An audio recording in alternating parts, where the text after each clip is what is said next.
Hello, everyone. Thank you for joining us tonight. My name is Marcia Eli. I'm the Director of Programs at the Brooklyn Public Library's Center for Brooklyn History and a member of the library's Arts and Culture team, BPL Presents. As you likely know, this is Banned Books Week. It's an annual event started in 1982 that celebrates the freedom to read. This year, the week has taken on an urgent tenor, with massive restrictions of particular books in public libraries and school libraries across the country. In other words, pulling books from teens and young adults. Objections to specific books come from every direction: parents, school boards, state officials, elected lawmakers, and simply local community members. And essentially, all the books objected to relate to race and gender. This past spring, Brooklyn Public Library responded by launching our Books Unbanned initiative, which invites teens and young adults from any state in the country to get a BPLE card, which they can then use to check out digital books that might be challenged or banned where they live. This has opened up floodgates. We've received more than 5,000 applications for cards to date from every single state and the District of Columbia. We're putting some links in the chat about Books Unbanned. And for those who really want to dig into the issue, we'll also share some links to PEN America and the American Library Association web pages about this crisis. So tonight is one of many conversations BPL is presenting that relate to the issue. And I want to thank those supporters who have stood with us to champion the right to read. I know some of you are here this evening, and just know that we are very grateful. I also want to mention a program that's happening on Saturday. We'll be in person with Oklahoma high school teacher Summer Bosmier, who became an unwitting and very powerful spokesperson for the freedom to read when she was suspended for sharing with her students a QR code to the Books Unbanned webpage. If you're local, please think about joining us. That information is also in the chat. So turning to tonight, assembled behind the Zoom curtain is a truly extraordinary group of experts. Let me share just two quick final notes before I introduce them. I want to let you know that you have the option for closed captioning tonight if you'd like that. Just click that icon, which is at the bottom of your screen. And most importantly, please share your questions tonight. Type them into the Q&A box, which is also at the bottom of your screen. So now let me invite this amazing panel to join me on camera, and I will briefly tell you who they are. I'll start with Jeffrey. Jeffrey Blair comes to us from University City, Missouri. He is founder and co-owner of the I See Me African American Children's Bookstore, which he and his wife opened in response to the dearth of children's books that feature African Americans as heroes and contributors to society. Earlier this year, I See Me launched a banned book program of their own to provide free copies of challenged books to state residents who requested them. Welcome. Josh Block is a staff attorney with the National ACLU's Lesbian, Gay, Bisexual, Transgender, and HIV projects. Censorship and free speech are two of the key issues on Josh's litigation docket.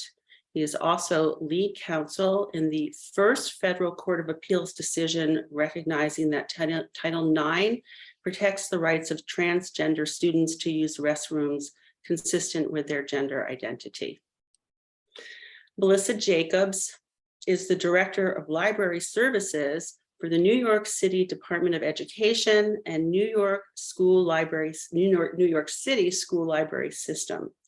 She started as an elementary school librarian and went on to spend 14 years as the coordinator for library services before becoming its director. Linda E. Johnson is president and CEO of Brooklyn Public Library, which is the 5th largest library system in the country and the 9th largest cultural institution in New York. Under Linda's leadership, BPL initiated the Books Unbanned project and so many other innovative programs to serve our community. And finally, our moderator tonight is Washington Post reporter Hannah Natanson. Hannah covers K through 12 education and has reported extensively on education culture wars, meaning the debates over what and how teachers should teach about US history, race, racism, gender identity, and sexuality, as well as banned books. She was on the Wash Post team that won the Pulitzer Prize for Public Service in 2022. Wow, welcome everyone. It is such an honor to host you. I am eager to hear your wisdom and perspectives, and I turn it over to you. Thank you. Thanks so much for that. Good evening, everyone. Good evening. I wanted to start off with a more general question, and I'll toss it to Linda first, but please, anyone else, feel free to jump in afterwards. I'm curious, Linda, could you talk a little bit about how big and how unprecedented, which is a word we've all come to hear a lot recently, but how big is this movement to challenge or ban school books? How does it compare to what's happened before?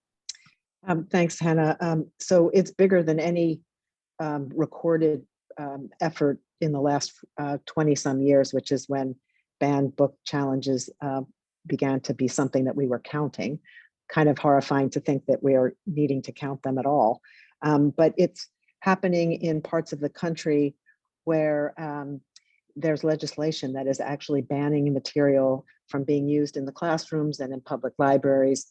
And so it's becoming a sort of formal way of circumventing First Amendment rights in a way that's alarming, I think, to the majority of us. And I say that because even though there have been now, I think, almost 1,600 books that have been banned to date this year, that most people in this country are against censorship and against banning books. And so it's really this initiative at the library, in addition to putting books in people's hands, teens' hands in particular, but we want everybody to get involved and to fight this assault on the First Amendment. Anyone else want to jump in before I move on to another question? Melissa, I was wondering if you could speak a little bit about what this might mean sort of at a more school level. So when texts are getting challenged, is it books that are being assigned for lessons? Is it library books? Is it classroom collections? Is it all three? And what is the difference? Thank you. So I would say yes, all three in different, and there is a big confusion about how books are selected and how books are, and where books live in the school building. You know, there are classroom collections. Some people call them classroom libraries, but those are books that are for independent reading and are a part of a classroom. Some are for instruction, but mostly they are a part of a classroom. They are very different than what is available in a school library. And to me, a library has a librarian. So that's the reason that I don't really like to call a classroom collection a classroom library. And the librarian is very thoughtful and has policies and procedures for selection and curation. And, you know, there is a lot of thought of aligning titles for the school community, and also providing mirrors and windows and doors, sliding glass doors for our kids. And that's for kids to be able to see themselves in books, and kids to be able to understand and develop empathy for their peers and understand the world around them. And it is really challenging and frightening and frustrating that so many books are being highlighted right now as being inappropriate, when so much thought and selection has gone into the titles that are in and available for all of our kids. Jeffrey, maybe you could speak a little more to that as well, sort of how you think about choosing books for children, what's important to you as you try to pick a wide variety of titles and what that means for kids getting to read. Absolutely. That was the focus of why we opened up the bookstore in the first place, was because we wanted to make sure that all children can see themselves in the books that they read, as well as children can be exposed to diverse literature, see cultures and people other than that look like them as well. That's also important as well. And so when we opened up the bookstore, it was to help push the agenda forward to add more diversity to the schools and to the curriculum. And so now we're seeing it, going in a reverse direction where, the books that are being banned predominantly are either African-American or LGBT type books. And so we think that's definitely the wrong direction. It's offensive because, pretty much it's saying that images or stories that reflect me and my culture are not important or are somehow harmful to the large society, and that's just wrong. And I'd really love to hear an answer from everyone, but I'll start with Josh on this. To the point you just made, why do we think that is the nature of these challenges? Why are so many of them overwhelmingly targeting books by and about LGBTQ people and people of color? Well, I think the answer is that this is part of a political and ideological movement right now. It's not, these aren't random examples of parents like looking in their schools, their students, backpacks and seeing a book with a dirty word in it. This is part of a society-wide backlash to Me Too, to Black Lives Matter, to the increased visibility and acceptance of LGBTQ people. And so the same social movements that are pushing for Don't Say Gay bills or anti-CRT laws in schools are also pushing for the censorship of books, that organizations pass around lists of here are the books that you should go to your school and seek to be challenged. People don't read the full books. They read the excerpt on the list that they're told to read. And you talked before about how is this unprecedented. If you go back to the cases in the 70s when the first, courts were developing a First Amendment doctrine here around book challenges, you had a similar dynamic of these same types of groups having a list of bad books that parents should go out and challenge, but it wasn't with the same depth and breadth that you have today when it's hitched to the major political parties in some places and to the increased connectedness of the internet. So I think that it's been able to catch fire. Oxygen is good, but it also fuels fire at the same time. And I think that it's sort of taken on a life of its own that I don't think it was capable of taking on in the 70s, for example. Yeah. And sadly, the schools and the public libraries and the school libraries are becoming a political battleground. And it's elevating the profile of, various elected officials and who are looking for increased power. I hate to sound so cynical, but I do think that's part of what's at play also. I also think that there's a national shortage of school librarians, and school libraries have closed, throughout the country. And this really adds another element to the conversation, because you don't have librarians there to defend selection, and you don't have librarians there to do the curation of these materials and be able to speak to why and how materials are selected for schools. And the smaller we make our collections, the less our kids are going to learn about the world and how to interact with it and how to be a part of it and how to develop their ability and skills to be a part of a democratic society. And for me, that's really frightening. And I think to Josh's point about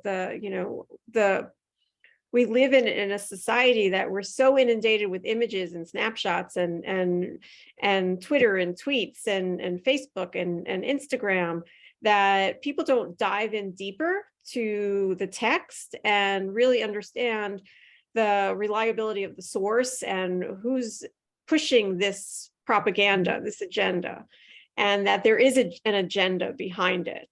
And whenever a challenge comes through to me, I always dive in deeper and look where, how, who is asking the questions about the materials.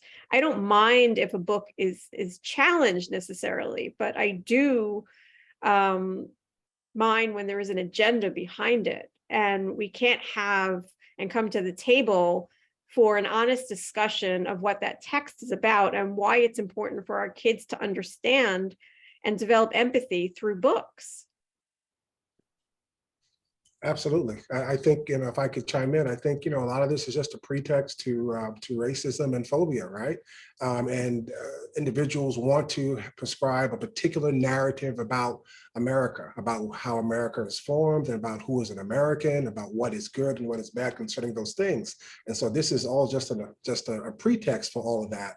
And it's, to me, it's offensive, and I think it's really critical to us as a nation, because we're trying to train the next generation, at least in my eyes, that they should be critical thinkers, not individuals that are just going to continually consume what they already know, what they already think. The whole point of education is to help our children to be able to live in a world that is quite diverse, that has opinions that you don't agree with, and you still have to work and live with the individual. So a part of this is just, I don't understand how it works, because individuals may say, I don't want my child to read this book. Fine, you have that right. I don't think I have any problem with that. But you do not have a right to say my child can't read that book.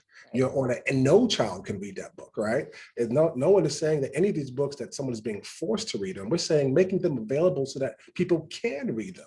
And it's to cut that off, I think, again, it's just trying to narrow the perspective and view of what America is about, and we cannot allow that to happen.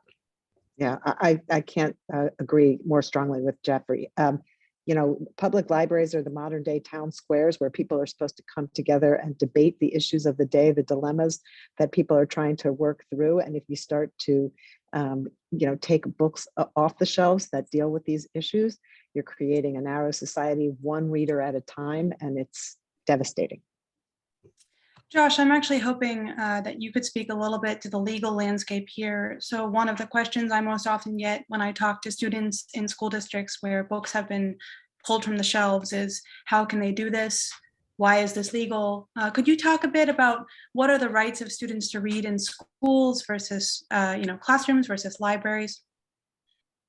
Sure, I can talk about, but there's two conversations to have. There's what the state of the law is, and what realistically you can expect to happen when you go to court in certain parts of the country.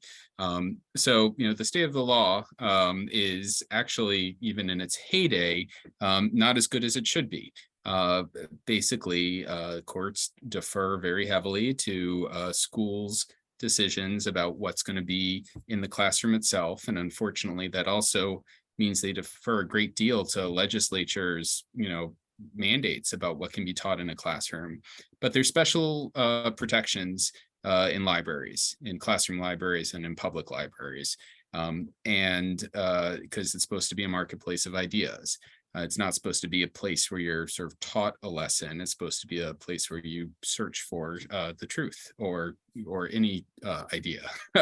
And so the law is that a school librarian, using professional judgment, can decide what a collection is going to look like. But if an administrator or a politician then comes in and says, we're going to take books off the shelves because we disagree with the ideas contained in those books, then that violates the First Amendment. Now, even at the time, that was a very, very, very narrow 5-4 decision in the mid-'80s. And it sort of was hanging on by a thread. And we've been able to protect a whole bunch of freedom to read with that decision.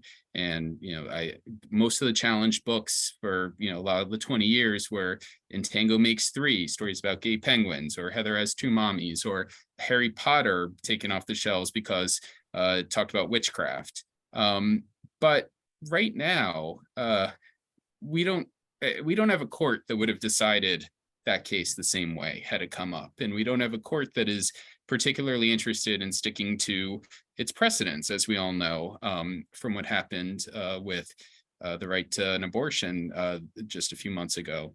And we're in parts of the country where you have a lot of lower court judges that want to get ahead of the Supreme Court in changing where the law is. So if I'm advising someone in Texas, for example, about what a likely outcome is from bringing a case on one of these issues, it's going to be very different than what I would advise someone in New York City.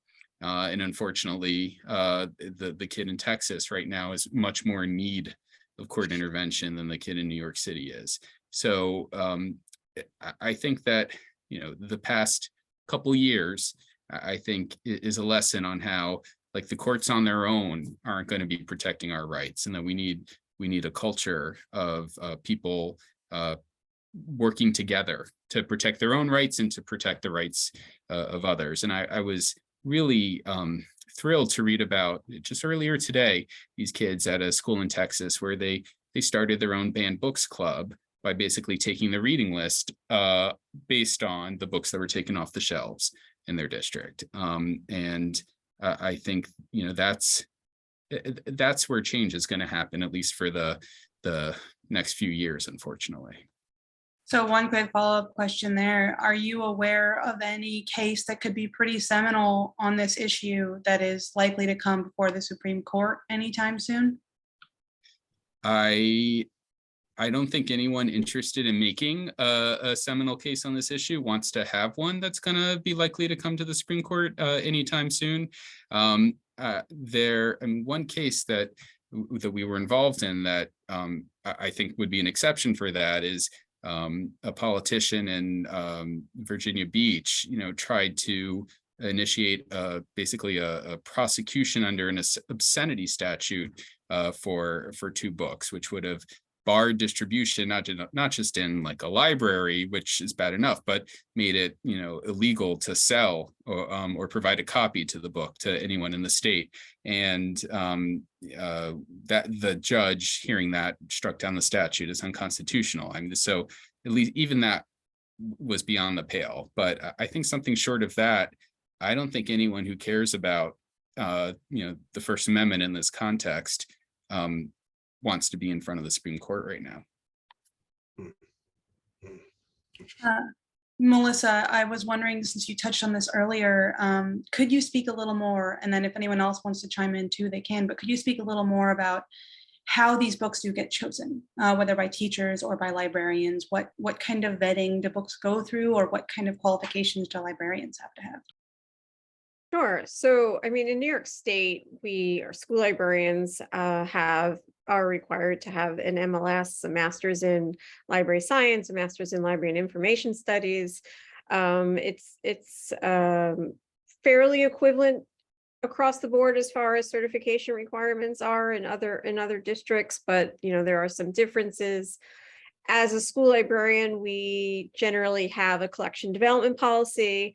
And that collection development policy would not just talk to selection, but also deselection about what books we weed. And I've removed a lot of materials from libraries and weeded them because the language is racist and inappropriate, and that books from the 40s or 50s or 60s were that it's just inappropriate to have on the shelves. And the same selection is types of when we're looking at putting books on the shelves, we're looking at that same type of selection criteria. We want to make sure that it's relevant. We want to make sure that it's engaging.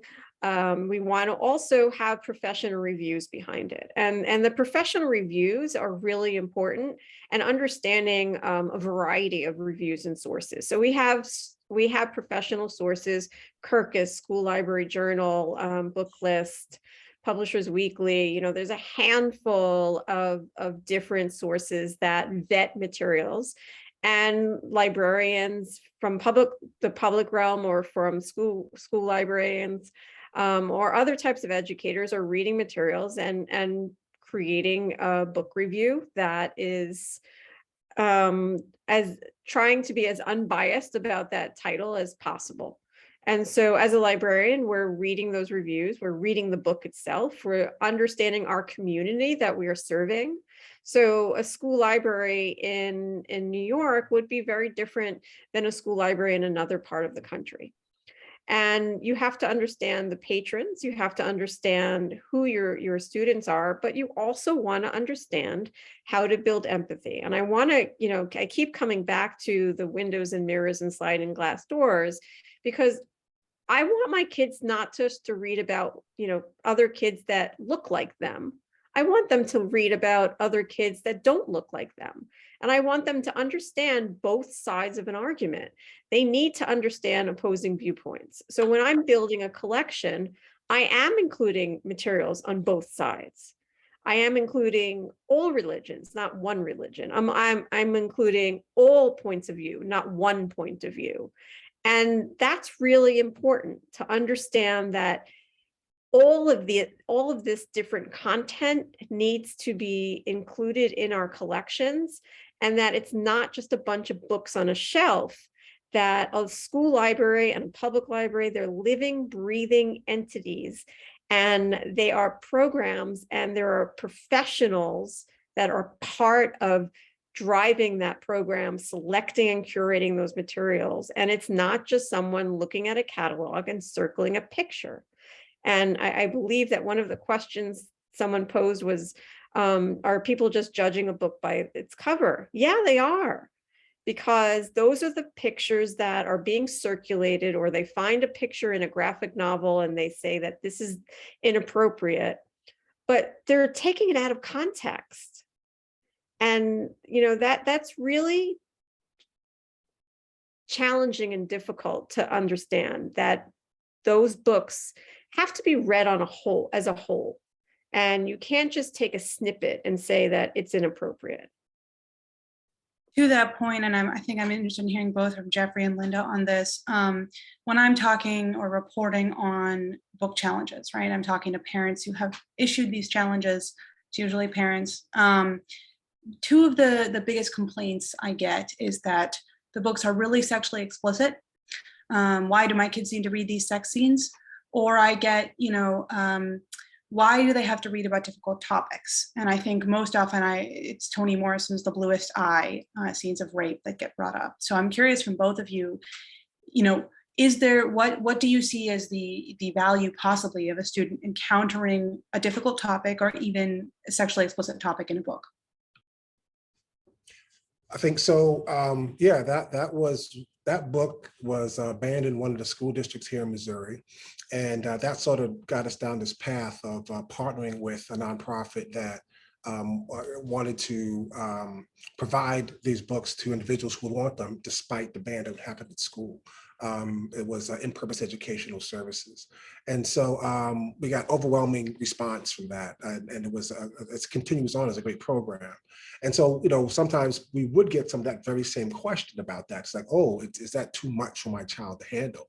And on that, it's like a couple things is that, young people today are exposed to a lot of things, not through books, whether they're on the internet, as we talked about, how even me growing up and compared to what children at teenagers, middle school, high school are aware and know of now is just way ahead than what I was as far as maturity. So I don't think there's anything new. The complex and difficult things, I think we touched on a little bit earlier. To me, that's the whole point of libraries and schools and education, is that we want to be able to have our children be prepared to be able to encounter a difficult world. And there are going to be difficult subjects and difficult topics. And if we always just cuddle them and never really allow them to engage and think and emotionally, intellectually in those topics in a controlled environment where you have teachers and counselors and parents to be able to talk and discuss and help them work, navigate through those difficult topics. And when they do leave this environment and go out into the real world and then experience such things, they will not be prepared in order to understand how to put things into context and how to get through those difficult times. So in school in those times, age appropriate, it's not something you read at the 3rd grade level or 4th grade level, but, in high school level, as individuals are a little bit more mature and with the right guidance, I think it's the perfect time to start introducing some complex topics to children. Yeah. I mean, I would Jeffrey makes a great point. And I think he said earlier that it's fine. We actually encourage parents to be involved and engaged and making decisions about what their children are reading. We just don't want them making decisions about what other people's children are reading. And to the extent that there are topics that are difficult, in many cases, some of these teenagers are actually grappling with the issues themselves. It's not just reading about some piece of fiction about some character in a book. I mean, there are many teenagers who are grappling with their own sexual identity, who are feeling completely isolated in their communities. And I know this because the emails that we're getting from students who are requesting the cards speak specifically to this point, that these books allow them to help form their own opinions. They help sort of get over this feeling of isolation that they're experiencing in their communities, and they're doing it through literature. And that's exactly the point of a great book, is to open your eyes to new points of view and to know yourself better and to know those people who are not like you better. And that's why banning these books is such a tragedy. Yeah, it's that word empathy that Melissa was speaking about. Empathy, and exactly. Yeah, I mean, I'm going through a family crisis right at the moment, and right now, the way I'm managing it and dealing with it is reading. And I find myself drawn to certain books at certain different parts of my life, and I looking back and remembering and thinking about those books, and it helps me process. And I think we really need to work with our kids and to teach them how to process their own emotions and their own feelings. And I've always done that through characters and connections to different people in books and reading memoirs. It doesn't have to be fiction. I love reading memoirs as well and learning about different people in the world. And I might not agree with everything that they say or do, but that doesn't mean that I shouldn't have access to that book and choice to read it myself. And then what Linda was saying about, the trauma that some of our kids are going through, just because the book is on the shelf in a library, whether it's a public library or a school library, doesn't mean that every kid needs to read that book.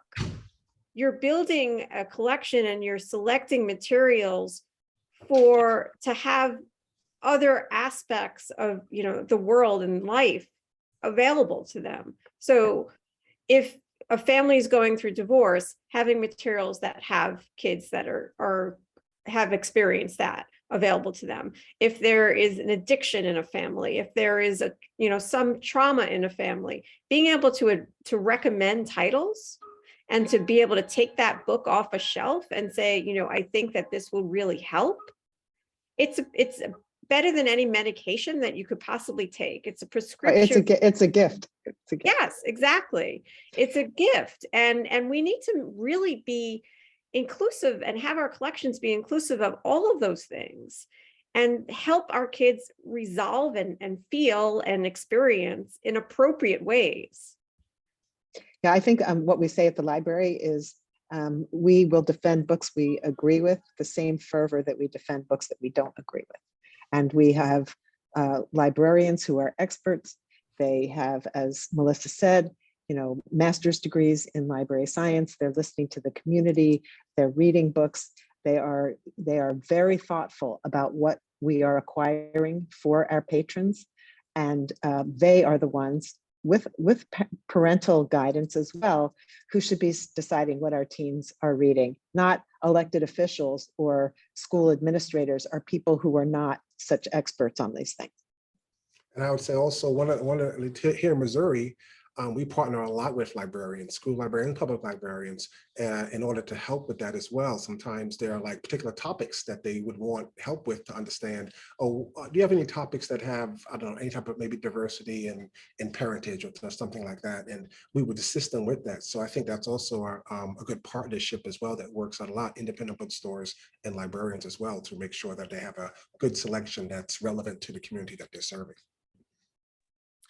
Really, anyone can jump in on this one, but I was curious if someone, and maybe Melissa's best position, but if someone could speak to the role that a school library in particular can have to play here for students, as opposed to maybe they can or cannot access, funds to go buy a book, or cannot go check out a book from a public library, which I've sometimes come across when I'm talking to students in my reporting. But I was curious if someone could speak to, why is it particularly or possibly especially important that school libraries remain open? So school librarians are essential to every single school, and it really comes down to equity and access. And I would say that having one does not replace the other. So having a public library nearby or inaccessible does not replace the school librarian or the school library. And having classroom collections and baskets of book in a classroom does not replace a school library. And I think that, you know, we need to stop trying to replace one with the other and think about how they can work together to provide a literature rich world for our kids. And, you know, when New York Public, Brooklyn Public, Queens Public went fine free, you know, that was so exciting because it opened up a world to kids being able to come back to the library. And access and equity is so important. And not every kid is from a wealthy area. And a lot of kids are from book deserts and where they're not, you know, they don't have access or they can't go to a public library because there's no transportation in there, and they can't walk there because their neighborhood is not safe. And, you know, there's a variety of reasons, but they're going to schools. In addition to that, school librarians are teachers. First and foremost, they're teachers. And so they not only have all the skill sets of the public library, the public librarians have, but they also bring to the table a knowledge of curriculum and being an educator. And to me, you know, I'm a little biased, but I think that that's one of the most exciting roles in education because you get to not only just teach kids of all different ages and grades, but you get to connect with other teachers and bring life and inquiry to all different subject areas. Thank you. And a question for Josh. You may know the legal landscape on this. So I will say that a lot of the cases, and I've been reporting on this for a while, a lot of the cases I'm aware of are often from perhaps more conservative leaning parents who are displeased with certain kinds of content in books. But I have heard of a handful of cases where there's actually a push from perhaps more progressive leaning school districts or parents because they feel that books are perhaps, you know, pushing outdated notions of race or gender. Can you speak at all to, have you heard of challenges like that, and what's the relative abundance of those kinds of challenges? So I don't have data on it. I mean, I know that years ago there were lots of complaints about books like Huck Finn for language in there, and I think. I think a lot of educators on both the left and the right talked about the importance of reading the book and reading the language in context to understand the reality of the horrors that it was portraying. I know that I also know that we shouldn't confuse censorship with criticism either. So, you know, there's certain, you know, ideas contained in certain books that you know, might be, you know, very like hateful or harmful, and it's important that people have the freedom to criticize them in strong terms if necessary. But I think that's a different dynamic than having government officials remove books from the shelves, keep them outside of the hands of people, and because it is about, I mean, some of it's pandering, but a lot of it's just about, you know, shaping people's reality. Like there's a reason why the 1619 project, you know, is being banned and then replaced with you know, nonsense like made up history about you know, the governor of the state with the Stop Woke Act and the Don't Say Gay law. You know, I was the other day at a press conference saying no one thought to question slavery before the American Revolution. But, you know, those sorts of myths and falsehoods, you know, they thrive when people don't have access to the truth or to counter narratives. So I don't think anyone should be trying to set a monopoly on what people are allowed to look for in including kids. But at the same time, I think that I certainly don't have any problem with people levying strong criticisms against books, you know, of any ideological stripe. I mean, that's that's the countervailing, freedom. You just don't have a freedom to tell other people what they are or not allowed to read. And Linda, perhaps we can start with you on this next question, and then others can jump in if they want to, because I think you've all touched on this at some point or another. But what do you think is the proper way that parents should be involved in students' reading choices at school, or how should or do librarians work with parents when it comes to that? Well, librarians are always answering parents' questions about books and creating reading lists for particular patrons, encouraging teenagers to get involved in library programming that touches on specific topics. And I think that there's no magical way to do it. I think that just engagement is really key. And we have a team of outreach librarians that do a great job of trying to pull families in. I mean, we start with 0 to 5-year-olds, and the point of those programs are really to educate the parents and caregivers on the importance of reading, lifelong learning, and making sure that they understand it's important to be reading to their infants. And so I think that there's no prescription here, but that we just really need parents to be paying attention. I'm sure Melissa would agree with this, to their children's education, whether that means classroom learning or more broadly. There's nothing like a great school, a great principal, and a great librarian. Some of our most successful programs are in libraries that are across the street from schools for that very reason. I also think that, for kids as they get older, our parents can read the same books as their kids and have conversations and debate, discuss it. You can disagree with what is happening in a book and, feel uncomfortable with something that's happening in the book. But I think conversations are so important, and this is the perfect place to start a conversation with your children, is when you're reading the same book. And there's nothing like telling a teenager that they can't read something, right? Yeah, to make it, then they're going to go right out and do it. Right, exactly. And by the way, any enterprising 15-year-old is going to find that material, even when it's taken out of his classroom or school library, because they're enterprising and they know how to do that. Right. And they'll find worse on TikTok. Mhm. or it's the books are not evil. Let's have conversations about it and understand what and why, and debate and critically analyze. And it's okay to feel uncomfortable with something that happens in a book. Discuss it. Right. Figure out why that makes you uncomfortable. I remember as a high school student, taking a class on the Holocaust, and the whole semester was spent on the Holocaust. And I was so, this class particular was taught by the principal of the school. So is really important to be accepted into this class.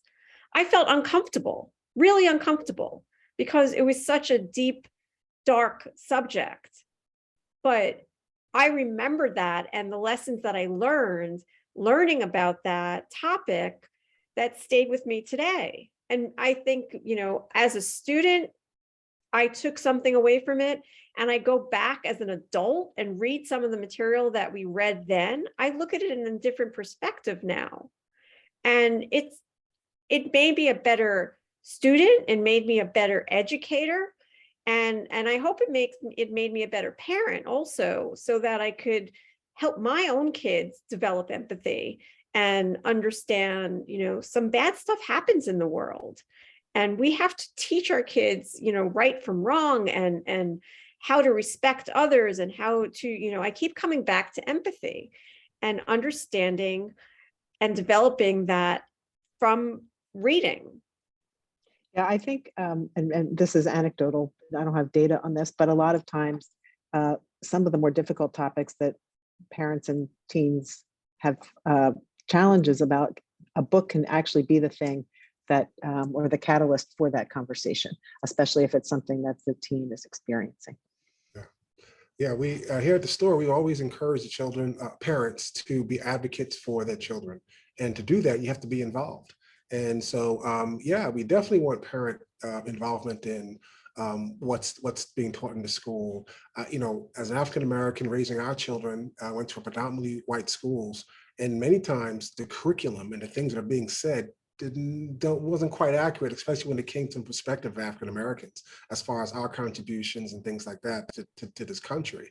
And so that is, part of it could be like, oh, well, just don't go to the school or don't accept what's being said. But a part of it is like, okay, well, let's talk about this and let's see, where does this come from and where is it wrong? And sometimes, pick your battles, put a presentation together and go and talk to the teacher and say, hey, listen, I think there's the perspective here that you may be missing. And they went through that process. And so they shouldn't have to do that, but it's a learning experience because that's the world they're going to live in.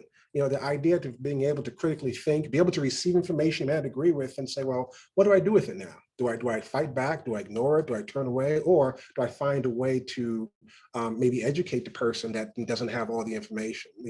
So it's a great learning experience here. And as I mentioned earlier, our children are very sophisticated, and even if we ban the books off of the shelves, they almost incentivize them to go see what's so interesting in this book that I can't see. I want to go see it.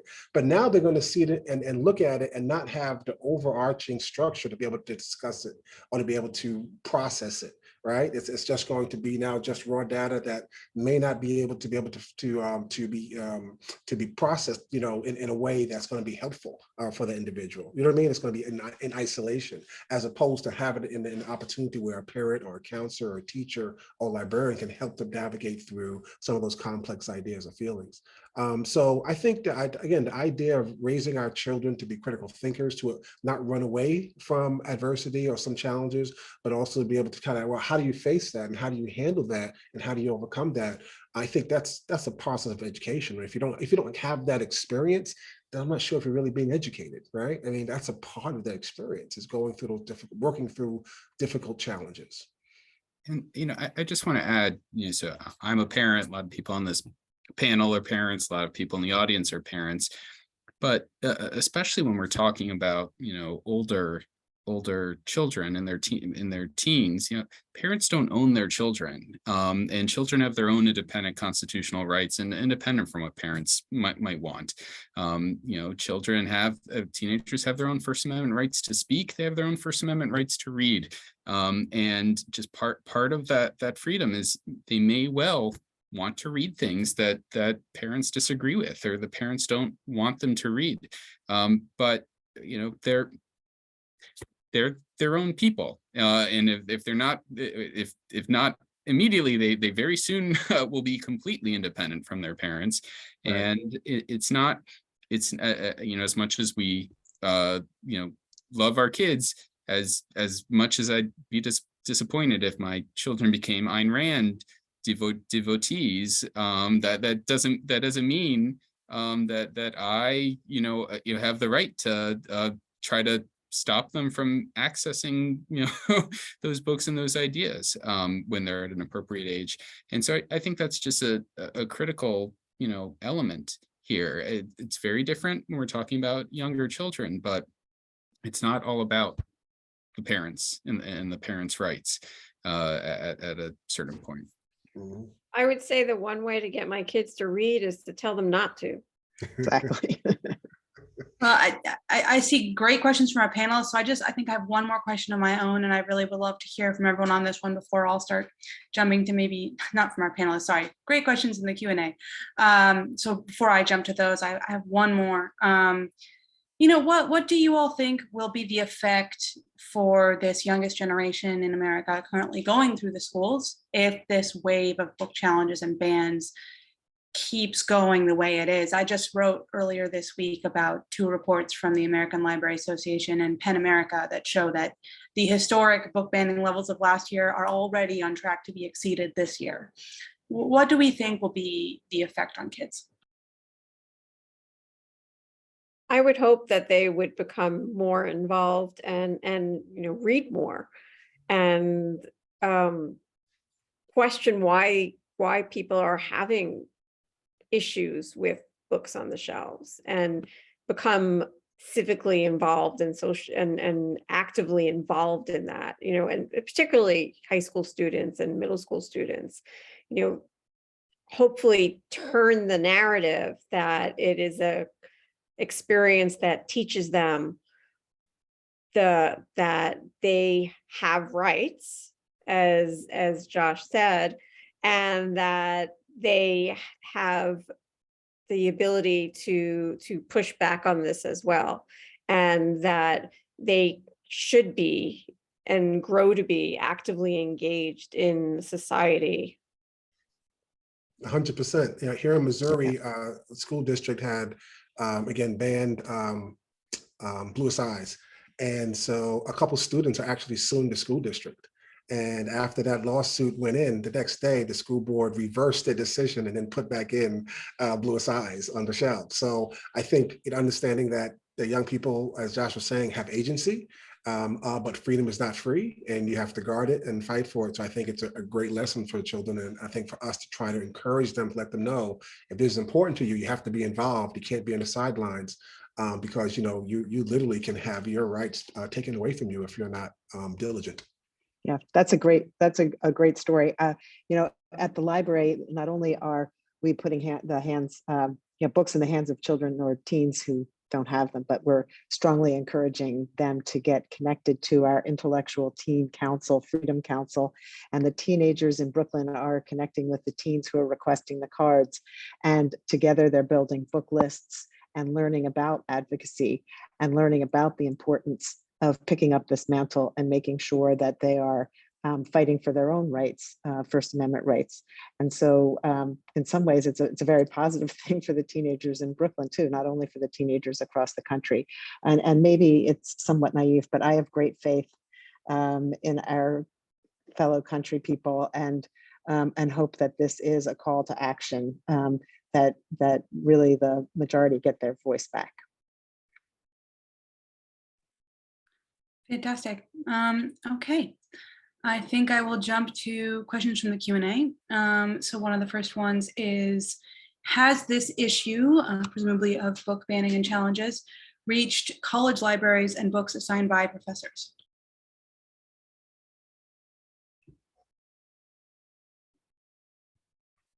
I would say, just from what I've read and my professional colleague relationships with other professionals in the library world, that it has, and that that there is not a place or a part of society right now that is not having and experiencing this level of pushback. And, we all need to be a little bit nervous about this, because, this is a First Amendment issue. Our rights are being challenged, and we need to make sure that we're teaching our kids to critically think at the elementary level, the middle school level, the high school level, so that they can be successful in college and careers, and they have those skill sets, and that they're prepared to continue to learn beyond, K-12. Another question, are books written with descriptions of extreme violence banned or challenged to the same extent as sexually explicit books?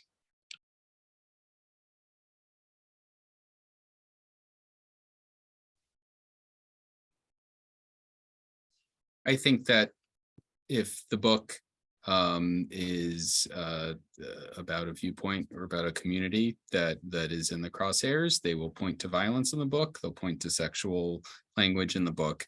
I think the common denominator is like, are these books telling the stories of people that the challenger doesn't want to be told?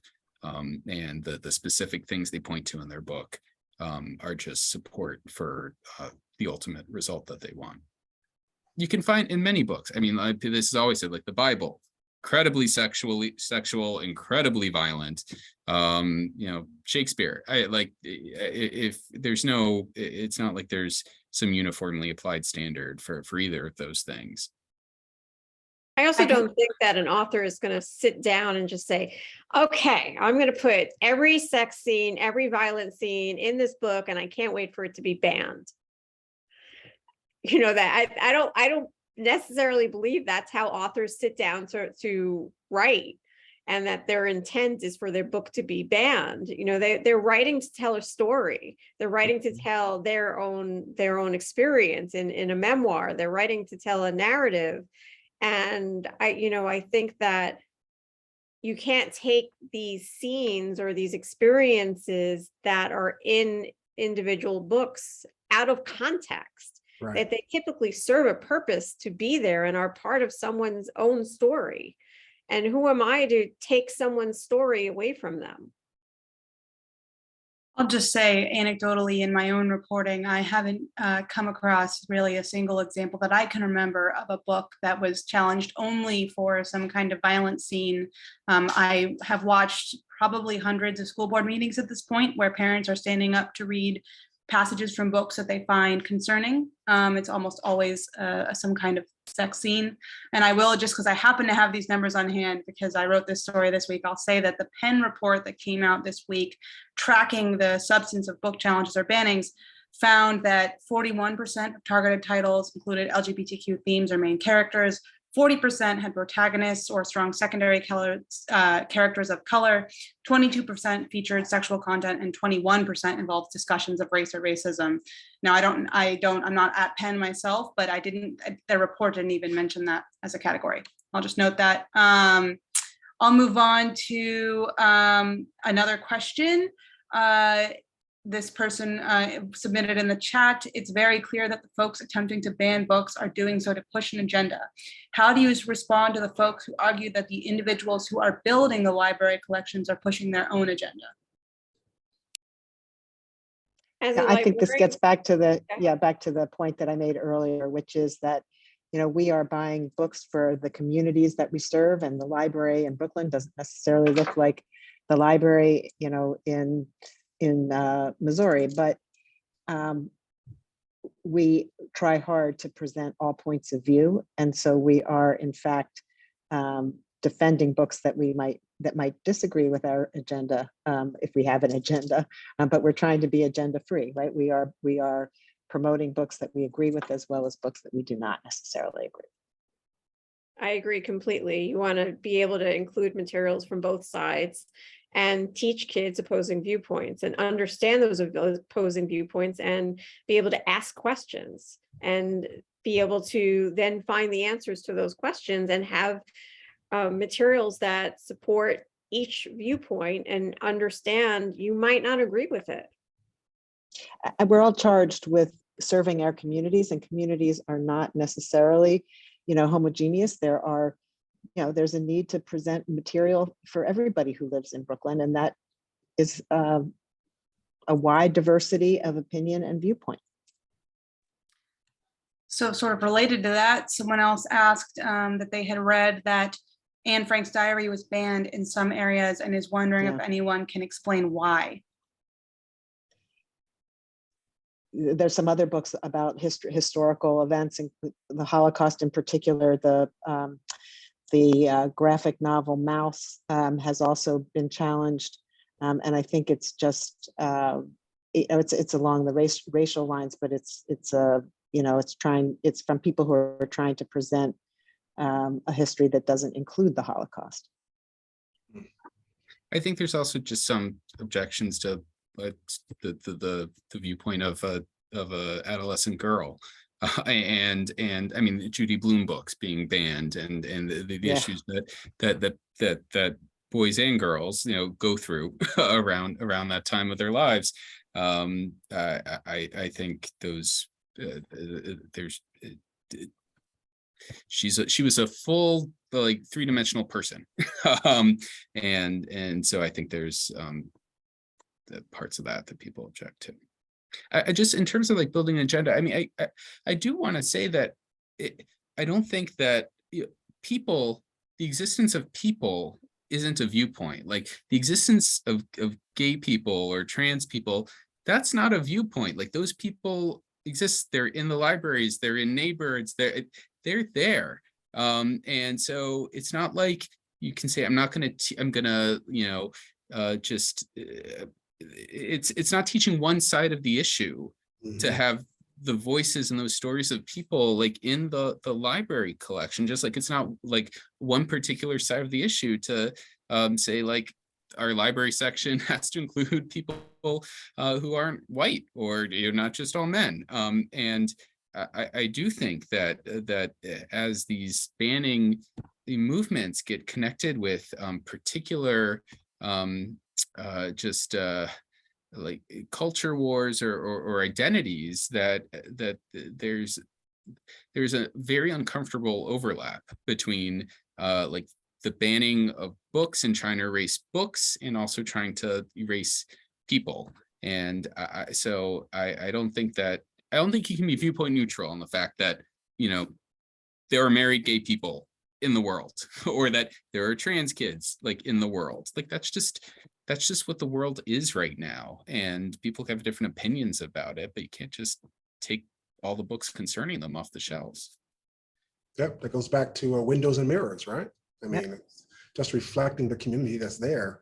And so it's not the same thing. On the other side is trying to pretend that, a world that does not exist. Yeah, it's empathy.